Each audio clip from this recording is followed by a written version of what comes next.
Hello எல்லாருக்கும் வணக்கம். Recipe வீடியோக்கு வந்துட்டோம். ரெசிபி வீடியோ இன்னைக்கு என்ன செய்ய போறோம்? நான் தான் செய்ய போறேன். இன்னைக்கு இவ தான் செய்ய போறா. நான் டேஸ்ட் மட்டும் தான் பார்க்க போறேன். ஆமா, எங்க பிள்ளைங்களாம் வந்திருக்காங்க. எல்லாரையும் அப்படியே காமிச்சிட்டு ஒரு பக்கம் வெங்காயம் ஒரு பிள்ளைக்கும் ஒரு வேலை. இன்னைக்கு எல்லாம் ஒரு வேலையை ஆளுக்கு ஒரு வேலையா செஞ்சு இன்னைக்கு ஃபுல்லா இவங்க தான் சமைச்சு கொடுக்க போறாங்க. நான் எங்க அம்மா அப்பா உட்காந்து டேஸ்ட் பண்ண போறாங்க இன்னைக்கு. அதுதான் விஷயம்.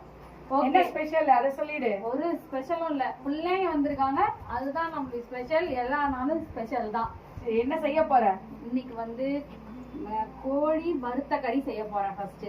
ஓகேவா? அந்த கோழி வறுத்த கறி கிரேவி எப்படி செய்யணும்னு பார்க்கலாம். நான் கொஞ்சம் தேங்காய் எடுத்து சாப்பிட போறேன்.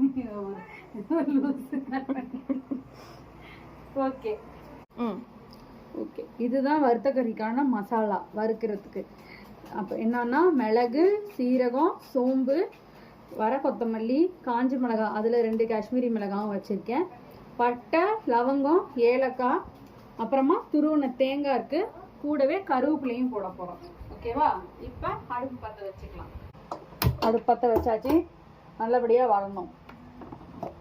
மங்களகரமா மஞ்சள் எல்லாம் இப்போ எண்ணெய் ஊற்றிக்கிறேன். கொஞ்சமாக எண்ணெய்.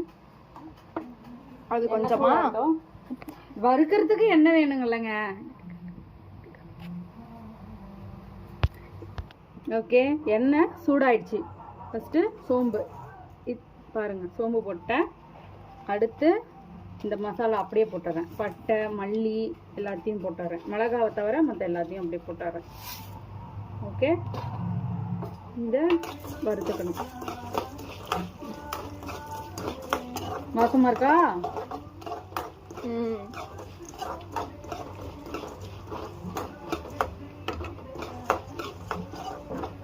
இது நல்லா பொரியும் போது மிளகாய், இதுக்கப்புறம் ஒரு கை கருவேப்பிலை,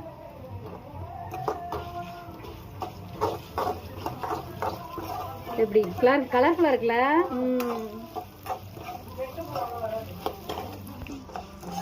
இது நல்லா பொரியுதா? பொரியுது, வாசம் அடிக்குது நல்லா, அரோமா. என்ன பண்ணணும்னா துருவி வச்சிருக்க தேங்காய், நான் வந்து இப்போ 2 கிலோ கறிக்கு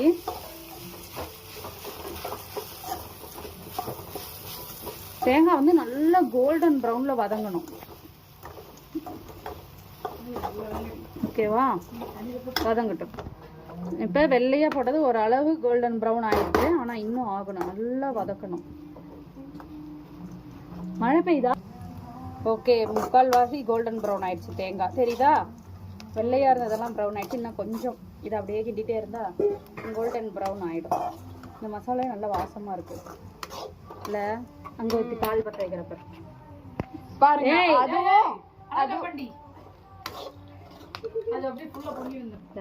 இது வந்து டல்கோனா காஃபி இவங்க இடையில வந்து செஞ்சுக்கிட்டு இருக்காங்க. அப்படியே அந்த வடிகட்டி, பிளாஸ்டிக் வடிகட்டியோட அடுப்ப வேற பற்ற வச்சுட்டாங்க. அவங்க மூஞ்ச காட்டிடுங்க. எனக்கு வேலை இல்லைன்னு சொன்னாங்க. இப்ப கறி நான் தான் கிளீன் பண்ணிட்டு இருக்கேன். பண்ணுங்க, எப்படினாலும் ஏதாவது ஒரு வேலை செய்ய வச்சிடறாங்க இவங்க. நீங்க அதுக்குதான் நீங்க இருக்கீங்க. எதுக்கு வேலை செஞ்சு கொடுக்கறதுக்கு? ஆமா, நாங்க சாப்பிடுறதுக்கு. எனக்கா ஒரு நாள் நான் செஞ்சு தரேம்மா, நீங்க உட்காருங்க, எல்லாமே நானே செய்யறேன்னு சொல்றீங்களா? நான் சொல்லுவேன் வாயிலே வடை. நான் இந்த வீட்டுக்கு செல்ல பிள்ளை, அதனால அப்படி எல்லாம் இருக்கும். தேங்காயில இருந்து அந்த எண்ணெய் பிரிஞ்சு வர குள்ள பிள்ளை. ஓகே, மசாலா நல்லா வறுத்து வச்சு. ஓகே ஓகே, மசாலா பாருங்க சூப்பரா வணங்கிடுச்சு. என்ன வாங்கிடுச்சு? மசாலா. இதுக்கப்புறம் தீஞ்சிடும், அடுப்பு ஆஃப் பண்ணிட்டேன். ஓகே, கொஞ்சம் ஆற வச்சிருவோம். சைடுல நடுவில் வந்து டல்கோனா காஃபி தான் ஃபைனல். எப்படி இருக்கு? நிறையா இருக்கு, யம்யம்மா இருக்கு. ஓகே, ஆறிடுச்சு நல்லா. இப்போ இதை மிக்சியில் போட்டு பேஸ்ட்டாக அரைச்சிக்கலாம். ஓகேவா? மிக்சி ஜாரை காட்டுங்க பொன் பிரியா அவர்களே. நீங்கள் முழுசாக மூடிக்கிங்க. இப்போ வாசமாக இருக்குல்ல? தேங்காய் வாசம். ஆமாம்,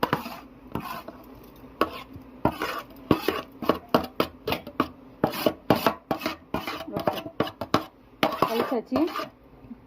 அடுத்து கொஞ்சோண்டு முந்திரி. இப்போ தண்ணி ஊற்றி பேஸ்ட்டாக அரைச்சிக்கலாம்.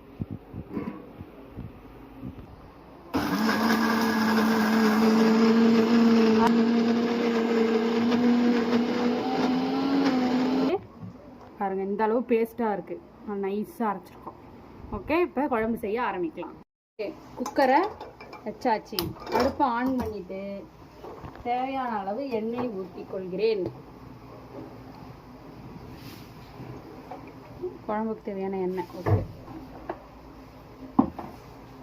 எண்ணெய் சூடாகட்டும். ஓகே, எண்ணெய் சூடாயிடுச்சு. பட்டை, லவங்கம், சோம்பு. சோம்பு வெடிக்குதா? எஸ். ஓகே, இப்போ சோம்பு வெடிச்ச அப்புறம் வெங்காயம்.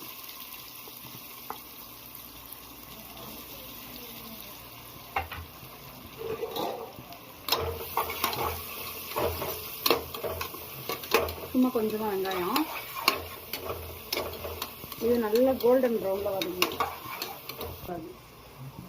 வெங்காயம் வதங்கிறதுக்கு இப்போ உப்பு போட்டுக்கிறோம்.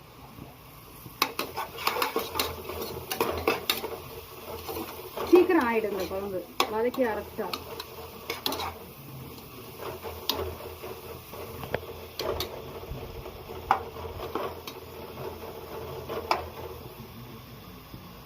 ஓகே, வெங்காயம் இந்த அளவு வதங்கிருக்கு. இப்போ இஞ்சி பூண்டு பேஸ்ட், குழம்புக்கு தேவையான இஞ்சி பூண்டு பேஸ்ட் போட்டுக்கிறேன். கறி குழம்புனா கொஞ்சம் இஞ்சி பூண்டு பேஸ்ட் நான் சேர்த்து போடுவேன்.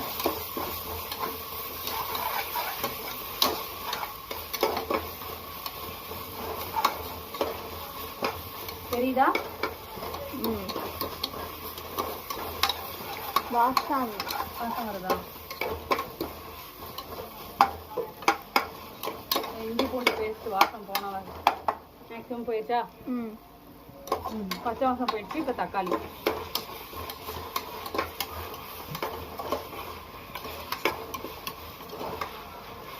தக்காளி போட்டோன்னா இப்போ கொஞ்சம் மசாலா போட்டுக்கிறேன். இது காஷ்மீரி மிளகாத்தூள் கொஞ்சமாக கலருக்காக. அப்புறம் மல்லித்தூள். ஏற்கனவே மல்லி போட்டுக்கேன், சும்மா உப்புக்கு.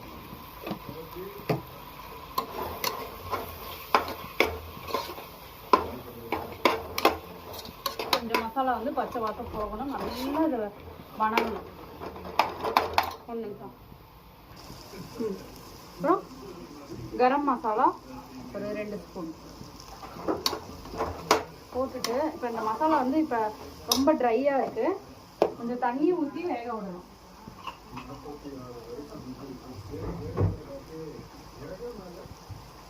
லைட்டாக தண்ணி ஊற்றிக்கிறேன், ஏன்னா அப்போ தான் அந்த பச்சை வாசம் வந்து போடும், தீயாமல் வேகும்.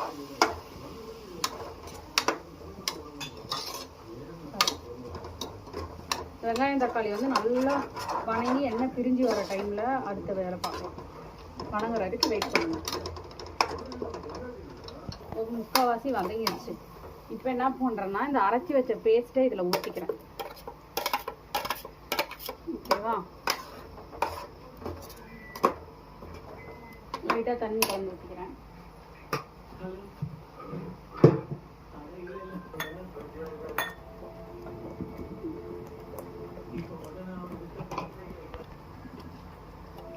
கைதான் தெரியுதா?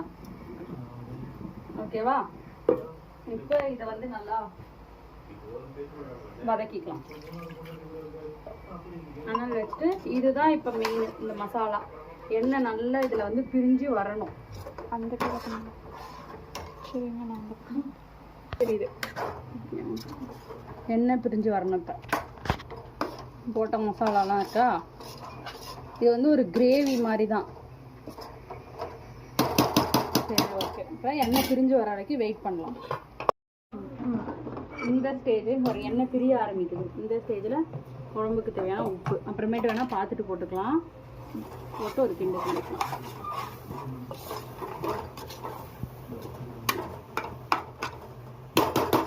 மூடி வச்சிடலாம். பச்சை வாசமாக இருக்கு. சூப்பராக எண்ணெய் பிரிஞ்சு வந்துருச்சு, தெரியுதா? ஸோ இந்த மசாலா ரெடி. இப்போ சிக்கனை போட்டுடுறேன். நல்லா கழுவி வச்சுருக்க இந்த சிக்கனு 2 கிலோ சிக்கனு.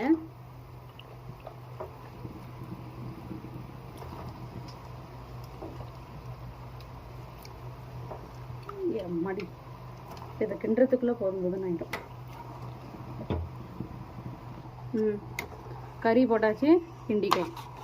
மசாலாவோட கறி கொஞ்சம் பரட்டி விட்டுடலாம். இது பாத்திரத்துலேயும் செய்யலாம், ஆனால் குக்கரில் செய்யும் போது அந்த வாசம் அப்படியே இருக்கும்.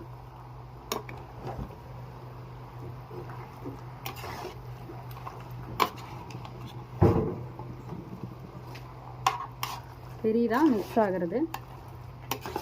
கோழியே கொஞ்சம் தண்ணி விடும். சிரிக்கிறாங்க பக்கத்தில் இருக்க ஆடியன்ஸ்.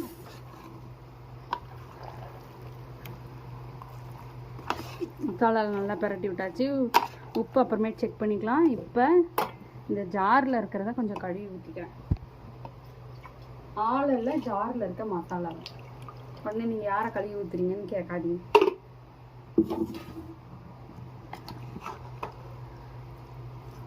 வெளியே காமெடி பண்ணிட்டாங்க, எல்லாரும் கொஞ்சம் நேரம் சிரிச்சிருங்க. பக்கத்தில் இருந்து வாய்ஸ் கொடுக்குறவங்க வாய்ஸை கட் பண்ணிடுங்க, இல்லைன்னா எழிலோட மனசு ரொம்ப புண்பட்டுரும். இப்போ இந்த குழம்புக்கு தேவையான வாட்டர் போட்டு அனல் வச்சாச்சு. அவ்வளோதான். இப்போ ஓரத்தில் இருக்க மசாலாலாம் கொஞ்சம் இது பண்ணிவிட்டு கறி ஒரு 2 பெரட்டிட்டு மூடி போட்டு விசில் போட்டுற வேண்டியது தான்.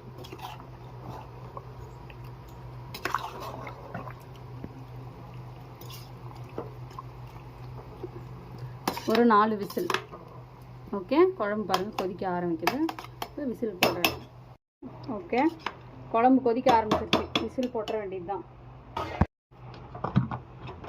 குக்கரை மூடி 4 விசில் விட்டு எடுத்தா குழம்பு ரெடி. குழம்பு ரெடி ஆயிடுச்சு. 4 விசில் இல்லை, பெரிய விசிலாக வந்ததுனால நான் 3 விசில் போட்டுட்டேன்.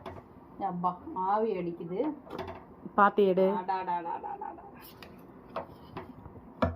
தெரியுதா? நல்ல வாசனையாக இருக்குது. கறி தான் நிறைய இருக்குது குழம்பை விட. சாப்பிட்டா தான் தெரியும் கறி குழம்பு எப்படி இருக்குன்ட்டு. அருமையாக ரெடி ஆயிடுச்சு. கறியெல்லாம் வெந்துருச்சு, நல்லாவே வெந்துருச்சு கறியெல்லாம். அதனால தான் நான் 3 விசில் போதும்னு சொன்னேன். சூப்பராக பஞ்சு மாதிரி வெந்துருச்சு. இதுக்கு மேலே கரண்டி போட்டால் குழஞ்சிடும். ஓகே, அருமையான. இது வந்து சிக்கன் தண்ணி விட்டுருக்கு போல். என்ன மிதக்க அருமையான சிக்கன் கிரேவி. இதுக்கு கொத்தமல்லி தலை போடலையா? இருக்கா? கொத்தமல்லி தலை இருக்குன்னு நினைக்கிறேன், தெரியல. இருந்தால் போட்டுக்கோங்க, இல்லைன்னா விட்டுருங்க. ஓகே, அருமையான கோழி வறுத்த கறி ரெடி. இது உங்களுக்கு வேணும்னா செமியா அதாவது கிரேவி வச்சுக்கலாம், குழம்பா வச்சுக்கலாம், என்ன வேணாலும் வச்சுக்கலாம். உங்களுக்கு பிடிச்ச மாதிரி வச்சுக்க வேண்டியது தான். ஓகே.